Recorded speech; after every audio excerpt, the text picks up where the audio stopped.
Diaspora FM Eden TV, toujours plus proche de vous. Pour ceux qui ne le savent pas, c'est un groupe de presse. Quand on parle de Diaspora, Eden TV, c'est un groupe de presse. Nous sommes ensemble. La radio, c'est la sœur de Eden TV, et vice-versa également pour Eden TV. La radio, c'est la 102.3 que vous pouvez suivre tout le temps avec un programme alléchant. Voilà, des animateurs bien pour vous faire plaisir. En passant, on salue Carnot François Humbert-Rintor, qui serait peut-être sur les plages de l'île Hawaï, qui est en train de passer quelques jours de vacances. Bon séjour. Revenons vite. Laurent Roland-Tonnet, on va parler à tu décalé, absence de réflexes liés à l'utilisation spontanée des poubelles. Et quelle solution aujourd'hui, l'on constate bien que beaucoup d'efforts sont faits dans la ville pour quand même assainir Cotonou, avec même des coins, comment je vais dire, réalisés pour déposer les ordures un peu partout dans nos villes. Mais ça ne prend pas sérieusement encore. On voit encore des sachets jetés un peu partout, même sur la place de l'Amazone. D'ailleurs, qui m'a inspiré ce sujet, on voit des sachets de Piwata, on voit des sachets de fan, on voit tel ou tel. Malgré la présence de poubelles sur les lieux, comment allons-nous faire quand même pour que les Béninois intègrent l'utilisation des poubelles? Comment on fait? Il faut sanctionner. La meilleure façon de bien faire, en tout cas de régler ce problème, c'est de sanctionner. Vous savez, les Béninois, en tout cas nous Béninois, nous avons de mauvaises habitudes que nous avons du mal à laisser tomber. Et il faut parfois commencer par sanctionner pour que nous puissions rentrer dans les rangs et être disciplinés. Et je pense qu'en la matière, il faut sanctionner. Je me réjouis que le gouvernement ait annoncé qu'au niveau des places publiques, il y aura des caméras. Je me réjouis qu'il y aura des caméras piétons, bien évidemment. Je me réjouis que nos attelles seront, en tout cas, il y aura des caméras sur nos attelles. Je crois que c'est très important. Là, si un individu dépose un sachet par terre quelque part, il y a une caméra qui prend l'image. Et donc, demain, après, le soir, quand les gens vont faire le point, on peut l'identifier et le sanctionner, lui faire payer des contraventions. Et bien évidemment, je crois que ça va donner des leçons à beaucoup de personnes. Vous imaginez parfois, vous avez parlé de la place de l'Amazone. Les gens ont annoncé il y a les couleurs dès le lendemain de l'inauguration de ce site. Vous rappelez les gens avaient envoyé de l'arachide. On avait vu la vendeuse d'arachide qui a élu domicile là. Ils ont annoncé les couleurs. Ils ont annoncé les couleurs. Vous avez entendu? Ils ont annoncé les... Oui, mais justement, c'est ma manière, moi, de voir les choses. Ils ont annoncé les couleurs en mangeant de l'arachide là. Ils ont annoncé les couleurs. Ici, c'est le Bénin. Ici, c'est le Bénin. Et donc, on a vu là, en même temps, les coques d'arachide déjà. On a dénoncé. Les sachets de Piwata. On a pensé que ça allait finir du jour au lendemain. C'est pas évident que ça finisse comme ça. Et vous allez voir au niveau de nos attelles. Les gens sont dans leur voiture, finissent de prendre de l'eau ou bien finissent de manger quelque chose et jettent les sachets dehors sur la voie publique. Ça, on voit ça tous les jours. Vous voyez des jeunes filles, nos jeunes filles là, avec les clignotants aux yeux là, manger ou bien manger quelque chose là, et qui jettent. Moi, il m'est arrivé plusieurs fois d'interpeller 2-3 jeunes filles dans la situation. Demoiselle, là, c'est pas la poubelle. D'accord? C'est des Béninois qui la nuit viennent balayer. Et c'est ça qui choque le plus. Vous voyez que des gens sont invités pour ce travail. Et notamment ne se reposent pas, viennent travailler. J'ai vu des jeunes dames la nuit. Je suis allé quelque part un jour, autour de 0h, 1h du matin, je passais au niveau de Romain, où je vois des jeunes dames. Je ne sais pas qu'elles sont laides, de très belles femmes, mais qui ont porté la tenue, sont en train de balayer. Mais le lendemain matin, un cuidant va quitter sa maison, vient jeter les déchets de pâtes d'hier là, au niveau du caniveau, et c'est ça la voie. C'est une mauvaise habitude. Et je crois que moi, je pense sincèrement qu'il faut mettre en place une politique. Il n'y a pas une loi qui encadre cela, mais il faut désormais voter une loi pour les devantures des maisons. Déjà, c'est aussi un aspect de la situation. Les gens, puisque ailleurs, vous avez un puisard chez vous, et vous mettez les déchets de côté, l'eau de côté, et là, les déchets, vous mettez ça dans un sachet, vous mettez ça dans la poubelle, les gens viennent ramasser, de toute façon. Mais ici, vous allez voir que la bonne dame se lève le matin, lave sa marmite, et sa petite fille vient dehors, jeter les déchets dans le caniveau. Et vous allez voir, les maisons dont je parle, regardez, vous faites le tour, devant ces maisons, là où il y a le caniveau, là, ça se gâte très vite, mieux que les autres parties. Et donc, tout ça, ces déchets-là, parce qu'il y a du sel dedans, il y a de l'huile dedans, tout ça détruit en fait les voies. Et moi, je pense que fondamentalement, il faut trouver la formule de commencer par sanctionner véritablement.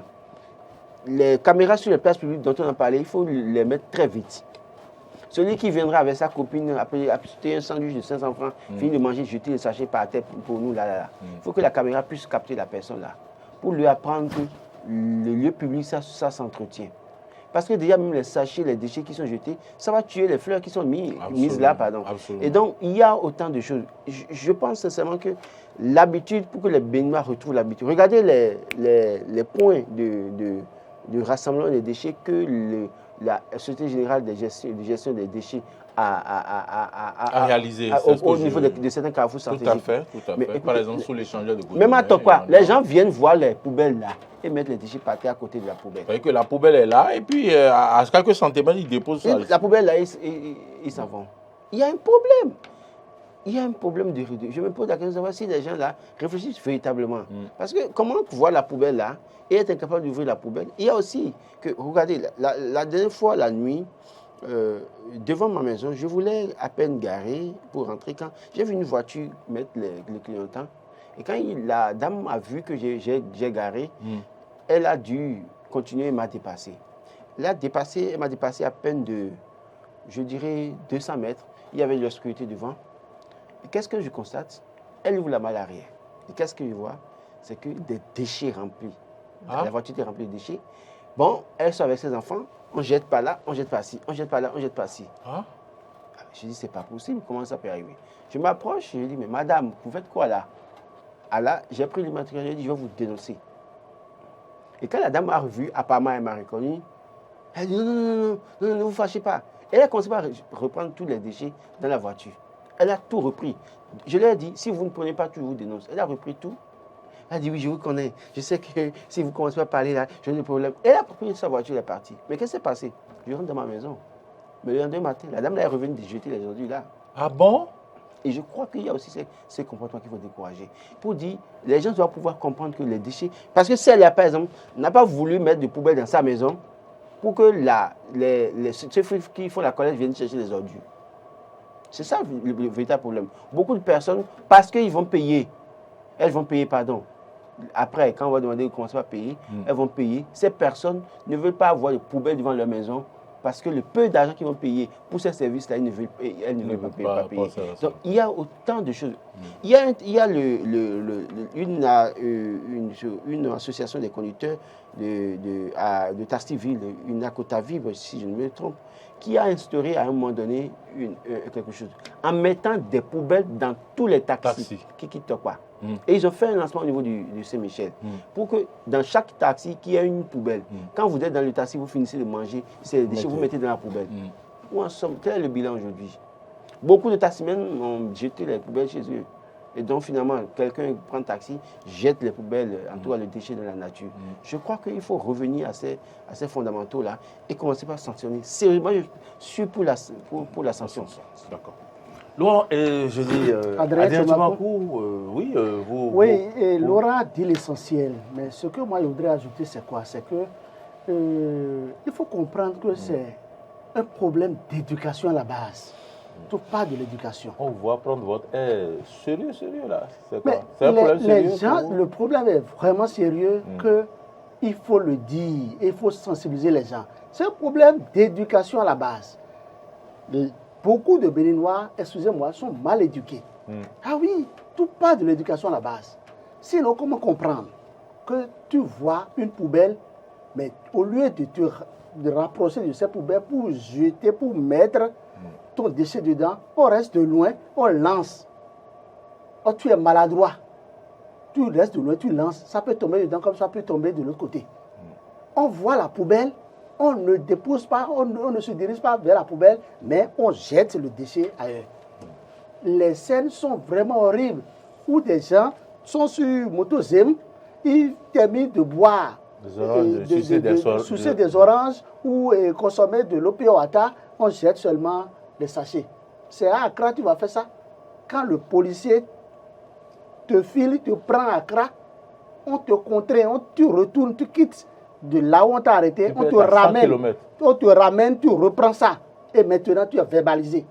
Wow. C'est une contravention forte. C'est pour ça, Accra est beau. C'est propre. Propre. Mais le problème aussi est plus profond que ça. Mais quoi? C'est pour ça que quand Laurent parlait de sanctions, je dis sanctions, oui. Mais il faut sanctionner qui? Il faut sanctionner celui qui Il faut commet l'acte. sanctionner, je dirais, tout le monde, tous ceux qui sont sur la chaîne. À commencer d'abord par les autorités municipales. Pourquoi?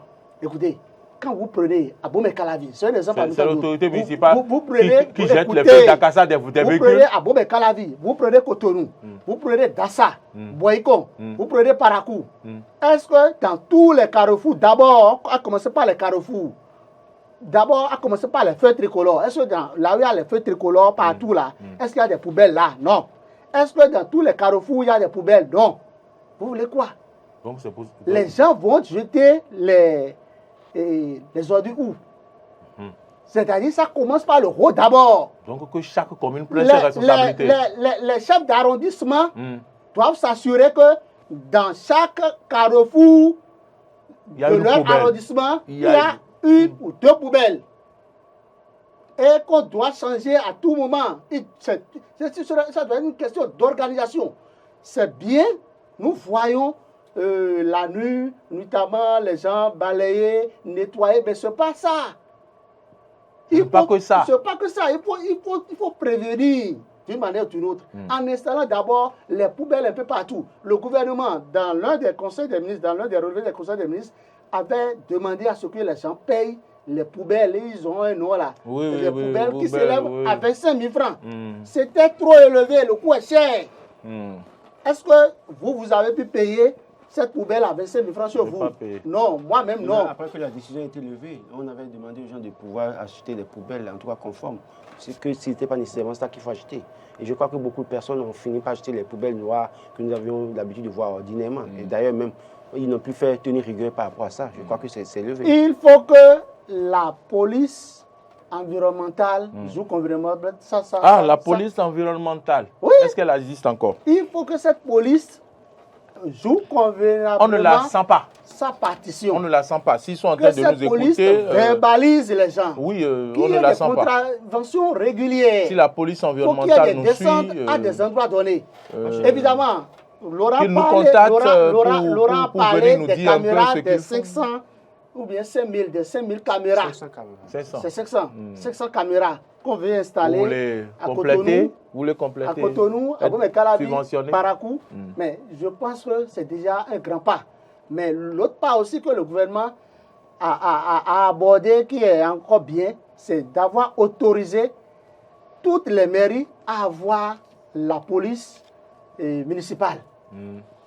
Il faut que ce recrutement se fasse pour que les gens soient vite formés et déployés sur le terrain. Parce que même si la caméra, pour surveiller ces populations qui font preuve d'un civisme notoire. Et je pense que ce sont ces populations qui seront les tout premiers clients de ces policiers municipaux. C'est de ça qu'il est question. C'est de ça qu'il s'agit. Je pense sincèrement que ce n'est pas mettre les poubelles au niveau des carrefours qui va régler le problème. Ça va contribuer. Non, attention. Ça va beaucoup contribuer. Non, vous voulez que... Ça veut dire que ce que vous dites là, ce n'est pas faisable. Je vous explique terre à terre. Si vous mettez des poubelles au niveau des feux tricolores, ça veut dire que toutes les voitures vont se stationner au niveau des feux tricolores pour déposer les poubelles. Pour déposer les ordures. Je n'ai pas dit. J'ai dit d'abord au niveau des feux tricolores. Oui, attendez. En plus, d'autres carrefours. Oui, je vous dis. Ils ne vont pas stationner dans le feu, on va les sanctionner. Ils iront garer quelque part pour venir déposer les ordures dans la poubelle. Non, moi ce que je dis c'est quoi? Il faut que nous puissions travailler à une sorte, à faire les choses autrement. Parce que quand vous dites qu'il faut mettre les poubelles au niveau des feux tricolores, ça veut dire qu'au niveau des feux tricolores, on doit pouvoir stationner et déposer les poubelles. Et là, déposer les sachets poubelles qui sont dans les véhicules. Voilà. Il faut aller garer quelque part correctement. Imaginez que 2, 3, 4 véhicules doivent pouvoir déposer, stationner chaque fois à la fois pour venir déposer les poubelles. Ce que je dis, c'est-à-dire quoi? Dans les véhicules, vous êtes dans une voiture. Quand vous êtes dans une voiture et que vous circulez là, vous avez la possibilité d'attacher votre déchet, de déposer dans 30 secondes, on ouvre la ligne. Déposer votre déchet dans la voiture et à destination, vous mettez ça dans une poubelle. D'accord? Première chose. Parce que ce que vous dites là, quelle qu'en soit la situation, le plan qu'on va mettre en place et mettre les poubelles dans le niveau des feux tricolores ou bien des carrefours, un cuidant dans son taxi d'Alada à à Boncavi, quand il va acheter du Roland là, ou bien de l'escargot à Danoussa avec de la cassa, il va finir de manger au niveau à hauteur de Sékou ou comment vous appelez, ces plaques, va jeter les feuilles d'Akassa par la voiture. Cela suppose que quoi? Il faut déjà que les gens aussi commencent à dénoncer. C'est-à-dire que si vous êtes dans votre voiture devant moi et que vous avez fini de manger votre akassa, vous avez fini de manger votre akassa et que vous jetez les feuilles sur la route, moi, en tant que citoyen aussi derrière vous, il suffit seulement que si je peux avoir une petite image, ou bien je peux avoir votre immatriculation, je vous dénonce. Quand on va commencer comme ça va décourager les gens. Et puis, non seulement on dénonce, il y a un numéro vert. Qu'il faut appeler automatiquement. Allô, bonjour. Bonjour. Merci de vous présenter. Salam alaikum. Malekoum salam. Ça, c'est... Je savais que vous allez appeler, monsieur l'imam. Parce que j'ai salué les gens de Sabé aujourd'hui. Hein. Et puis, je suis prêt pour la mosquée déjà aussi, à 15h. Bon, ou à 13h. Oui, et là, il est à midi. Je suis là. Ça fait longtemps, imam. D'accord, à 13h. Imam, ça fait longtemps. Comment allez-vous là-bas? Ah, ok, vous ne voyez pas la ligne. Ah, d'accord. Bon, vous voyez le problème de coupeur que vous avez abordé. D'abord, je prends l'exemple. Moi, j'écris ça, mais je ne suis pas du tout problème. Elle va à Cotonou, et ça, un villageois, comme il allait mener un problème. D'abord, il faut d'abord que les gens, comme l'a dit le troisième, il faut que d'abord que la municipalité habitue d'abord les gens au problème. C'est d'abord important. Si quelqu'un qui, par exemple, mon gardien, qui ne veut pas sur la poubelle, et maintenant, ici, sont comme le reste, il peut décider qu'on veut. Mais si d'abord la force du laisse prend la main à utiliser la poubelle, même s'il arrive à se tenir, il sera se dire qu'il y a une loi qui va attendre à faire ça là. Quand je suis demandé, je fais même dans un sachet et chercher où il y a la poubelle, il y a une petite poubelle. Comme l'a dit au Ghana, c'est vrai. Mais là, en fait, aussi, ils ont construit les trucs en briques, tout comme une poubelle. Et tout le quartier, tout le monde, c'est à peine 200 mètres. Puis on va jeter les ordures là-bas. Maintenant, le matin, le camion passe et ramasse. C'est ça d'abord le problème. Il faut que nous mettions ça d'abord. Mais quand on n'a pas habité, même si on fait des caméras, on va dévaser les gens et ça va encore beaucoup de choses. Il faut habiter d'abord à cœur. C'est-à-dire, on dit que quelqu'un dit que la maison de l'autre est sale. Est-ce qu'il a parlé d'abord chez lui? C'est ça d'abord le problème. Donc, vraiment, je ne vais pas finir sans, excusez-moi le thème, ce n'est pas le thème, mais je vais le dire sur le plan du football. Oui. Bon, je vais corriger la musique, la seule béninoise qui nous brille maintenant est un type de Pays-Bas franco-irlandais. Ça, c'est un. Il a donné le titre de champion olympique au Nigeria. Mais maintenant, le grand problème, c'est quoi? Nous avons connu des gens ici. Alors, on n'a pas fait partie des choses qui ont été au Brésil, première édition du Brésil. Oui. Monsieur Raji Kourous, c'est notre propre enfant. Oui. Mais ce que les gens font au ministère, c'est pas bon. C'est que le mal, c'est pas c'est donner des problèmes, mais c'est d'abord savoir sélectionner, comment sélectionner. Maintenant, par exemple, les autres chrétiens, ce qui n'est pas bon. Le match contre le Gabon, où on devait gagner 1-0 pour se qualifier. Il a suffi qu'il y ait pour mettre 2 millions à chaque joueur. Donc, M. Mathieu est allé. Ceux qui ont joué le match aller au Gabon, ce n'est pas eux qui ont joué le match retour au Pelé. Et c'est pour cela qu'on envoie les gens, les Moudoudi, les Kourous, les Louis, tout cela au Brésil. Ça coûtait près de 24 millions de francs sur chaque joueur. Ça, c'est le total. Maintenant, on parle, non, il faut que la mentalité du cadre qui doit faire des noirs. Sinon, l'équipe qui a joué hier, même si on n'a pas l'attaquant, c'est une équipe au complet. Ok. Maintenant, il essaie de faire son travail. C'est ça. Parce que l'Amérique vient dire, bon, c'est mon frère, c'est mon petit frère, c'est mon enfant, il faut le mettre dedans. Je n'en ai même pas qui joue au football. Et j'ai un football africain. Je n'en ai même pas qui joue au football. Bon, bonne journée. Merci, Imam. Je n'en ai même pas qui joue au football. Rendez-vous à quelle heure? Il a dit à 13h. Et je suis que même si vous proposez, les gens ne vont pas prendre. Donc, il faut voir que c'est des joueurs opposants. Il faut les tasser d'opposants. Alors qu'ils ne le sont pas. Je pense que les ONG doivent intensifier la sensibilisation. Allô, bonjour monsieur. Bonjour le plateau. Un plaisir de vous recevoir. À qui avons l'honneur?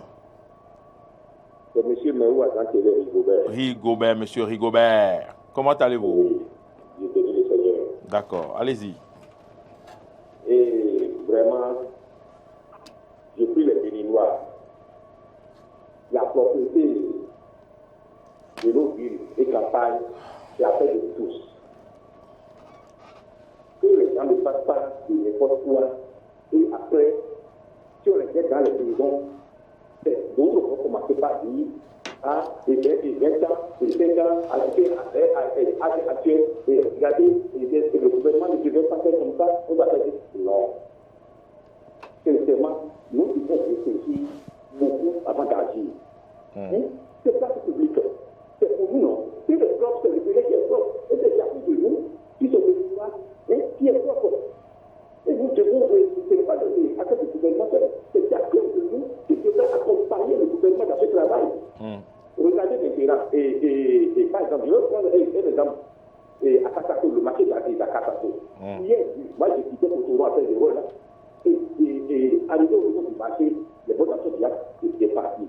Et si vous regardez sur le boulot, tout est sale. Les restaurants, des sachets, tout, il a dit de tout, sur le boulot. Maintenant, si les policiers arrivaient à les ramasser les terrains, le lendemain, on va dire que oui, il a dit donc maladie. Mais ce n'est pas bon. Le cerveau que Dieu nous a donné. Mais les gens font quoi plutôt avec ce cerveau? Nous devons éduquer. Parce que quand nous grandissons, l'éducation, Dieu nous éduque. C'est le plus à faire de réparation. Nous devons nous éduquer nous-mêmes.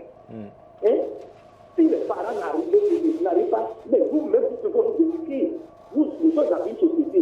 Et on dit, ça là, on ne fait pas comme ça. Mais l'État crie, et la population crie. Et maintenant, voilà ce qui se passe.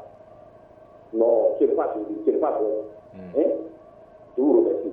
Merci beaucoup, monsieur Rigobert. Pour le marché, je pense que sincèrement, il y a un service d'entretien normalement. La mairie prend des tasses.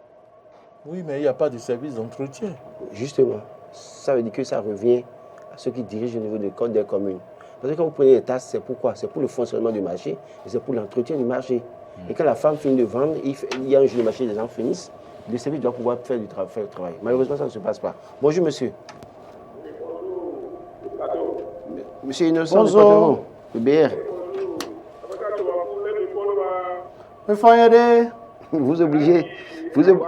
Vous obligez le Hidacha à parler maintenant tous les matins. Malikou salam. Le bloc républicain est dans la place. Ça va bien, aisez-vous. Je voudrais parler sur le football. D'accord. Les enfants ont joué, mais notre entraîneur a eu les limités. On va l'envoyer en formation. Pardon? On va l'envoyer en formation. Non, il a dit qu'il est limité. Ça veut dire qu'il n'a pas les joueurs qu'il lui faut, peut-être. Ce qu'il peut faire là, c'est ça qu'il a fait. Ah, ok, d'accord. Parce que les enfants, vous imaginez 4 matchs, 4 équipes différentes. Vous voyez, non? Il faut quelque chose, il doit avoir quelque chose à donner aux enfants. Il y a quelque chose qui a monté. C'est pas qu'il n'a pas travaillé, mais ce niveau-là, c'est un peu par rapport aux enfants. Sinon, les enfants sont pas mal. Il faut l'envoyer en formation. Il faut donc il est coach. Il y a des fois, mais là, c'est vraiment. Il faut faire des choses de bien. Nous souhaitons beaucoup de courage et bon week-end de participation. Merci. Bon week-end, monsieur Innocent.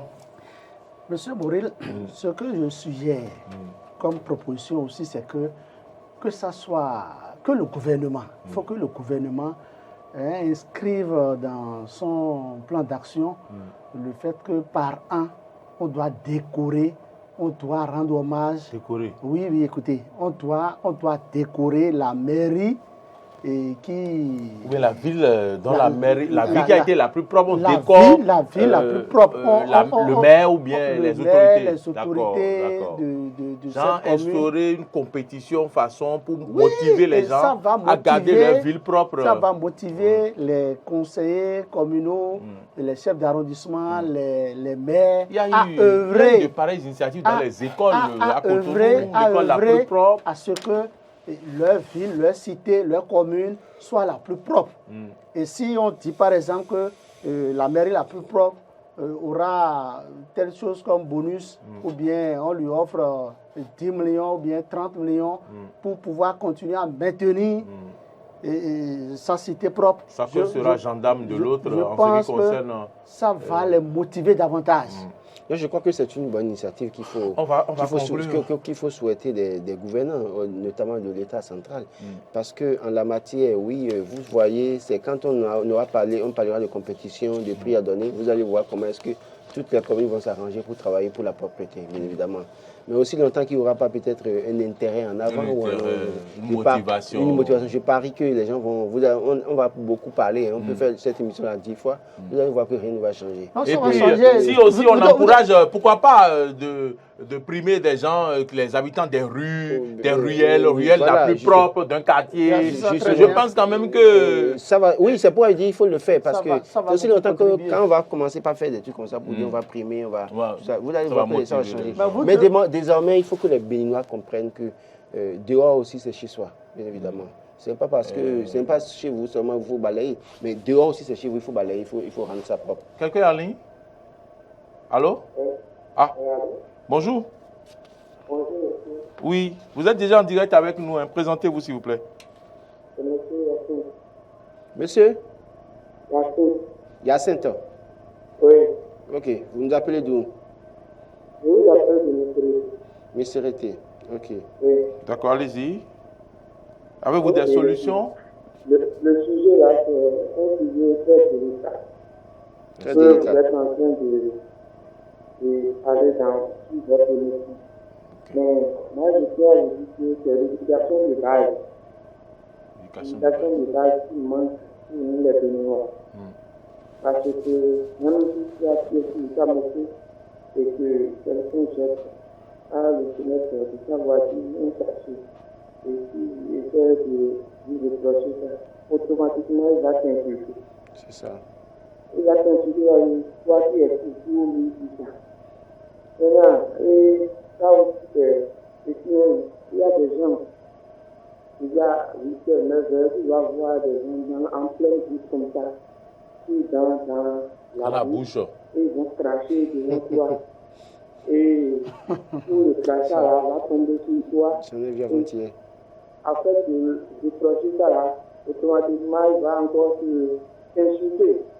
Donc, c'est ça qui fait que au Bénin, bon, on va faire, mais un peu, la propreté là, ça va commencer depuis nos maisons. Depuis nos maisons, c'est ce que on va commencer par faire parce que tout Béninois a le droit d'être propre depuis sa maison. Sinon, même si on met les poubelles par-ci, par-là, le Béninois n'est pas inscrit à mettre les déchets dans la poubelle. Ils vont voir les poubelles là, ils vont jeter les à côté. Déchets hors poubelle. Donc, c'est un peu. Ah, ce que vous êtes en train de faire sur votre plateau là, c'est bon, ça va sensibiliser nous, les Béninois, à changer d'habitude pour devenir comme le Ghana, comme l'a dit mon frère. Parce que c'est un peu, on va en arriver là. D'accord. Je vous remercie beaucoup. Merci, M. Yacine, depuis Missirité. On va donc conclure cette émission. J'ai bien envie qu'on continue, mais vous savez, toute la semaine, nous étions en votre compagnie. Ce sujet, on pourrait revenir là-dessus. Bien évidemment. Adrien Tchomakou, c'est un sujet pour lequel les gens ont d'intérêt, et puisqu'ils voient qu'effectivement, il faudrait que ça change aussi, que nous ayons un Bénin propre comme le Ghana, comme Accra, comme d'autres pays. Merci à vous, merci pour toute la semaine, merci pour les temps consacrés pour donc venir faire les analyses ici. Merci pour le carburant brûlé. Et merci pour tout. Et donc, on va vous laisser repartir dans votre rédaction pour accueillir le porte-parole du gouvernement, le secrétaire général adjoint, Wilfried Mbedi, et toute son équipe à qui nous faisons un clin d'œil. Nous remercions donc toute l'équipe de production, de réalisation de cette émission. Vous voulez que je vous accorde quelques secondes? Non, c'est bon. D'accord. Laurent, c'est bon? Ça peut aller. Très bien. Alors donc, nous sommes vendredi, vous le savez, le forum de rédaction, c'est ce soir à 21h, c'est le creuset pour vous permettre de suivre nos analystes à travers des sujets d'actualité. Cette semaine, vous le savez, la cybercriminalité a fait beaucoup jaser les artistes, les uns, les autres. Voilà, on va évoquer la question dans le forum des rédactions, mais également, pourquoi pas voir un peu la position des analystes par rapport à ces structures de placement en ligne, ces structures également qui appellent les gens à venir déposer les dossiers et tout. Tout ça, c'est de l'arnaque, tout ça, c'est la cybercriminalité. Madame, Monsieur, portez-vous bien, restez en notre compagnie. Et à 13h, suivez donc le journal télévisé avec Carole Olaye. Et puis ce soir, vous me retrouvez à 19h avec toute l'équipe de production à la réalisation de cette émission de ce matin. Jeune compétent réalisateur, c'est bien Marcel Yedo, juste derrière lui, Alain Alou au son. Et puis à la diffusion, Martin Toinse, c'est lui. Et puis Modeste Hundekondi. Modeste Hundekondi, bonne journée à toutes et à tous.